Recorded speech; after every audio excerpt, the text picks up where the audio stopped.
নমস্কার, আমি প্রদীপ প্রসাদ বলছি স্টুডেন্ট টিউটোরিয়াল হোম এর পক্ষ থেকে। আমি ম্যাথের বিষয় নিয়ে একটু আলোচনা করব সবার সাথে। যাদের যাদের ম্যাথ নিয়ে ম্যাক্সিমাম সমস্যা, অবশ্যই আমার সঙ্গে কন্ট্যাক্ট করবেন। আমি লিঙ্কে আমার ফোন নম্বর দেওয়া থাকবে বা মেসেজ করে বলতে পারেন। তো আমি স্টুডেন্ট টিউটোরিয়াল হোম থেকে বলছি প্রদীপ প্রসাদ। আমার নাম হলো প্রদীপ প্রসাদ। তো আজকে আমি সর্বপ্রথম ক্লাস 9-এর বই থেকে স্টার্ট করব, যেটা হলো বাস্তব সংখ্যা, সর্বপ্রথম অধ্যায়।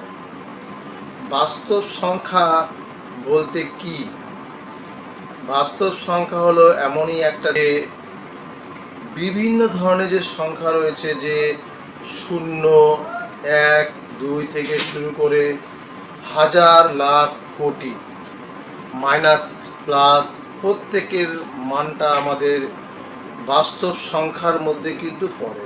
বাস্তব সংখ্যা যে বিষয় নিয়ে আমরা একটু আলোচনা করব, তার মধ্যে বাস্তব সংখ্যার মধ্যে সর্বপ্রথম পড়ছে স্বাভাবিক সংখ্যা।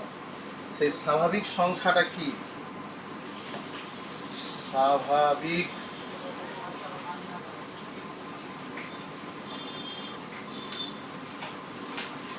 স্বাভাবিক সংখ্যা, এই স্বাভাবিক সংখ্যাটা বলতে যে কোনো সংখ্যা কিন্তু স্বাভাবিক সংখ্যা নয়।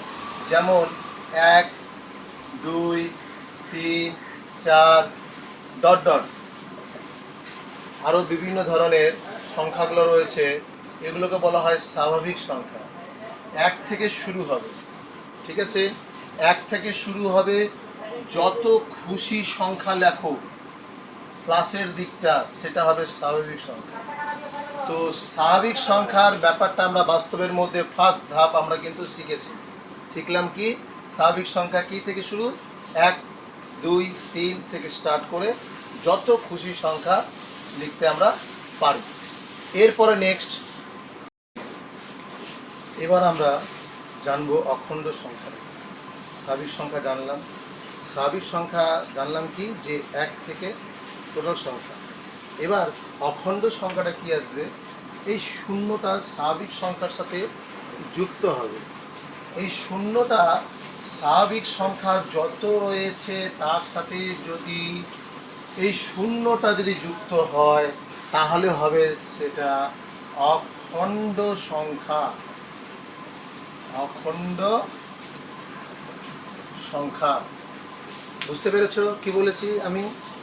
আমি বললাম যে স্বাভাবিক সংখ্যা তো আমরা জেনে নিয়েছি 1 থেকে সম্পূর্ণ, তার সাথে যদি আমি শূন্য যদি অ্যাডজাস্ট করি, তাহলে হয়ে যাবে ওটাকে অখণ্ড সংখ্যা বলবো। এরপরে স্বাভাবিক, তারপরে অখণ্ড, এরপরে আসবে পূর্ণ সংখ্যা। তো পূর্ণ সংখ্যার মধ্যে দুটো ভাগ রয়েছে। পূর্ণ সংখ্যার মধ্যে দুটো ভাগ রয়েছে, একটা মাইনাসের দিকটা, একটা প্লাসের দিকটা। তো স্বাভাবিক সংখ্যা আমরা 1 থেকে শুরু করে যত খুশি সংখ্যা আমরা লিখতে পারি, তার সঙ্গে যদি শূন্যটা ধরি তাহলে হবে অখণ্ড সংখ্যা। এবার আমরা -1, -2, -3 এই দিকটা যদি আমরা আসি, সম্পূর্ণ মাইনাসের মান আসবে। তো শূন্যর এই দিকটা আসলে সম্পূর্ণ মাইনাসের দিকটা আসবে। যত খুশি সংখ্যা নিতে পারো মাইনাসের দিক, যত খুশি সংখ্যা নিতে পারো প্লাসের দিক, মাঝখানে থাকবে শূন্য। এই টোটালটাকে বলবো আমি পূর্ণ সংখ্যা। কি বলবো? পূর্ণ সংখ্যা। এই টোটালটাকে আমরা কি বলবো? পূর্ণ সংখ্যা। পূর্ণ সংখ্যার দুটো ভাগ রয়েছে, কি? একটা ঋণাত্মক, একটা ধনাত্মক। ধনাত্মক বলবো এই প্লাসের দিকটা, আর ঋণাত্মক বলবো এই মাইনাসের দিকটা। তো পূর্ণ সংখ্যাটা কি? পূর্ণ সংখ্যাটা হলো প্লাসের দিকটাও আসবে, মাইনাসের দিকটাও আসবে। এই দুটো সংখ্যার টোটালটাকে নিয়ে আমরা পূর্ণ সংখ্যা ধরব। এরপরে কি আসবে? মূলদ সংখ্যা।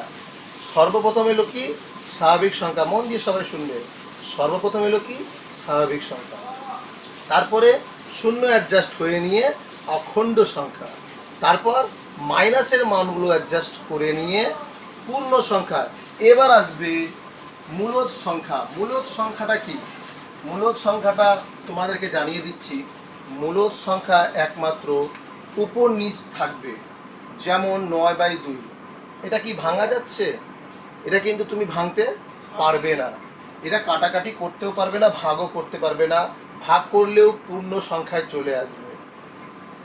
তাহলে আমি এই যে সংখ্যাটাকে পুরোপুরিভাবে ভাগ করা যায় না দশমিক ছাড়া, সেটাকে বলবো আমি মূলদ সংখ্যা। p/q আকারে প্রকাশ করা যাবে, কিন্তু নিচের মান যেন শূন্য না হয়। সংখ্যা, অখণ্ড সংখ্যা, স্বাভাবিক সংখ্যা, সাথে অখণ্ড সংখ্যা, তারপরে পূর্ণ সংখ্যা, উপর নিচ সংখ্যা, এই টোটালটা নিয়ে কিন্তু মূলদ সংখ্যার মধ্যে পড়ে গেল। এই টোটালটা নিয়ে তাহলে কিসের মধ্যে পড়ে গেল? মূলদ সংখ্যার মধ্যে পড়ে গেল।